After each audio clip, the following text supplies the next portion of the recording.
Nagpalabas na mga kababayan ng reaksyon yung opisina ni Executive Secretary Lucas Bersamin sa naging akusasyon po ni Mau Diggs doon sa press con niya na basta na lang daw sinuspende yung gobernador po ng Davao del Norte at hindi man lang po binigyan ng due process. Sinabi na lang niya na umalis ka.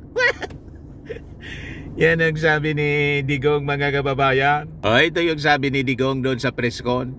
Itong nangyari kay Gob Edwin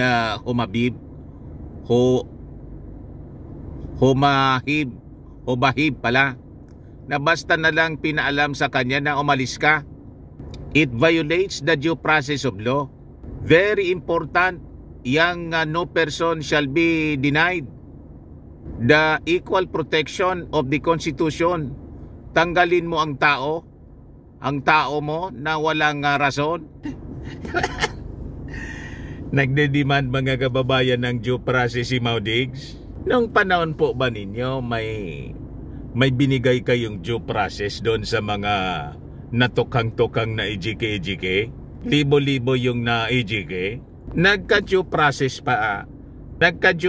po ba yon, Mr. Former President? Pero ngayon, may pa-due process pa kayong nalalaman.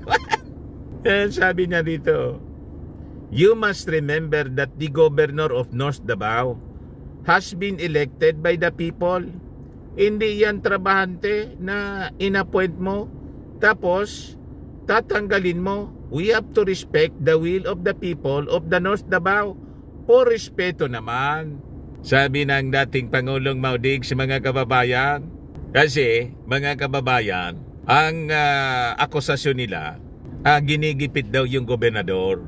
Yan ang kwento. Kasi kampi ito sa kanila. At ito yata, mga kababayan, yung nagbigay ng permiso para sa prayer rally ng Malibog.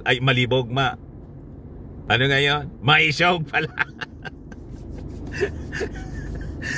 Mali na naman po ako. Hindi Malibog rally, Maisog rally.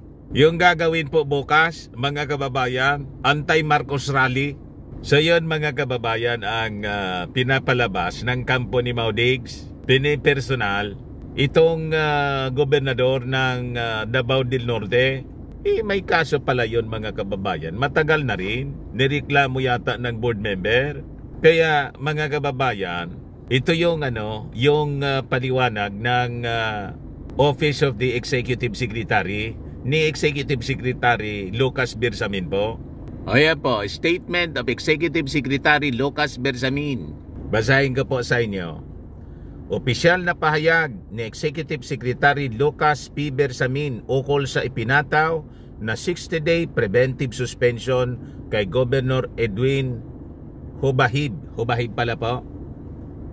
So sabi rito po, mga kababayan, para malaman ng ating mga mamamayang Pilipino, kasi nanggagatong sila, gustong gatungan po ng kampo ni Mau Diggs yung mga tao na mag-alsa at pinapalabas po na ginigipit po kasi kaalyado nila. At may akusasyon pa, mga kababayan, si Mau Diggs na ang tinatahak na landas, mga kababayan, ng ating Pangulong Bongbong Marcos sa ginawang suspension ay para ng yung tatay, yung dating Pangulong Ferdinand Idralin Marcos, papunta daw sa dictatorial regime. Ayan po, pag ginawa mo anyang ganyan, matutulad ka sa tatay mo. So ang ibig sabihin, mga kababayan, may banta po na patalsikin yung ating Pangulong Bongbong Marcos. Yan ang binubuo nila, mga kababayan, na mga kwento para lasonin yung isipan ng mga mamamayang Filipino. Pinalabas, mga kababayan, na nagiging diktador na yung ating Pangulong Bongbong Marcos. At may sinabi pa nga po si Mau Diggs na huwag mo niyang subukan na mag-extend ng inyong term. Bakit? May ganun bang agenda yung ating Pangulong Bongbong Marcos? Kasi daw itong sinusulong na amendment sa konstitusyon, ang intensyon ng ating Pangulong Bongbong, ng ating administrasyon, extend yung term beyond 6 years. Sinisiraan po nila yung Chacha. Wala man pong ganong agenda.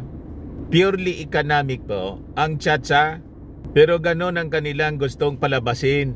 Kasama ito doon sa almost 2 hours na press con ni Maudigs, mga kababayan, noong isang gabi. O ngayon, going back dito po sa statement ni Bersamin, sabi rito, the Office of the President issued an order anya preventively suspending Governor Edwin Hubahib for a period of 60 days. The Office of the President made a thorough assessment of the administrative complaint filed by board member Orly Amit against Governor Hubahib. The Office of the President found that the complaint sufficiently alleged grave abuse of authority and oppression on the part of Governor Hubahib in connection with the recall of BM Amit's service vehicle without legal basis. Kasi po, pinalalabas, di binigyan ng due process. Basta na lang po, pinaalis, sinuspend ang tempating ginamit, mga kababayan, ni Maudigs po. Basta na lang daw sinabing umalis ka. Preventive suspension po. Hindi man siya po tinatanggal. Suspension, preventive suspension. So sabi rito, the issuance of the preventive suspension did not violate Governor Hubahib's right to due process. Firstly, anya, sabi ni Bersamin, this office ordered the respondent suspension to prevent any undue interference in the conduct of the investigation. Tama po, kaya preventive po. Yan ang meaning ng preventive, para hindi siya maka-interfere habang umagamit yung kanyang impluensya habang ginagawa po yung investigasyon. And secondly, anya, sabi ni Bersamin, the preventive suspension of Governor Hubahib was ordered only after the issues were joined in accordance with Section 63A of Republic Act number 7660 and Sections 1 and 4, Rule 6 of Administrative Order number 23, Series of 1992.